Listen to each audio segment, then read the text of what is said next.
So here we are, we're at the initial door where we made entry, our initial entry point.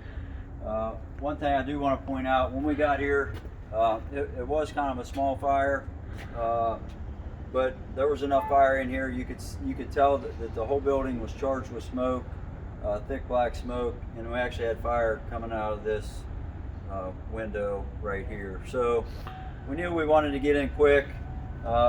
All the way down through here we have the narrow style aluminum storefront door that has the panic hardware in the middle, and the rest is glass. So at that point we were going to sacrifice the glass to get a quick entry into it, and Lieutenant Bishop on engine 32 with the pipe of his Halligan stood off to the side, and then just a quick baseball swing to the bottom corner. That was enough to shatter the glass.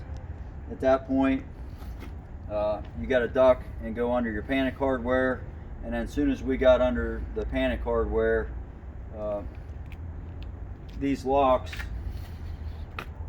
they either have the lever on the back where you can operate it from inside, or it's going to have a key on both sides. This one actually had the lever on the back, so we could unlock the door. We got the door open and wedged it open, and at that point we tied off our ropes, and this was our entry point for the fire. So we'll work ourselves down the actual storefront.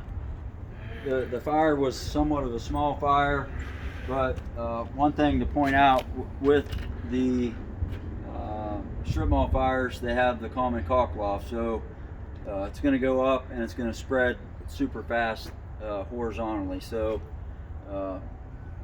if we go in one, we're going to have to get on either side if it's any fire size whatsoever.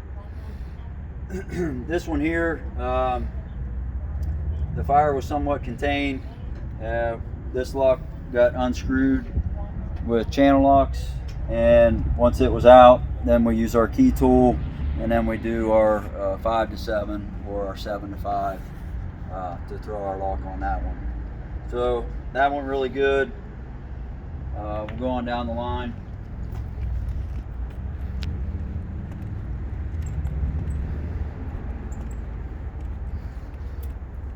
This one, one thing I think that's worth pointing out on when you have double doors like this, you have a pretty decent gap in between, and then you have some gapping on both sides, so you got more room to separate the doors to gain entry.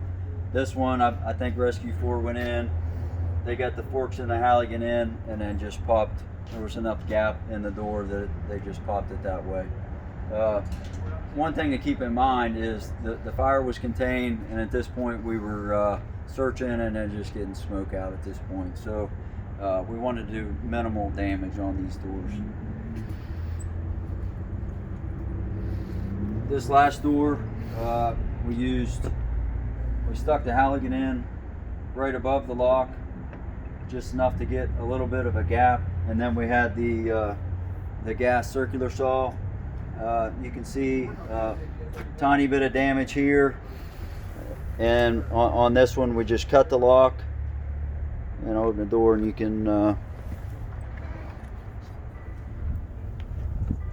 see after the fire we just had very minimal damage.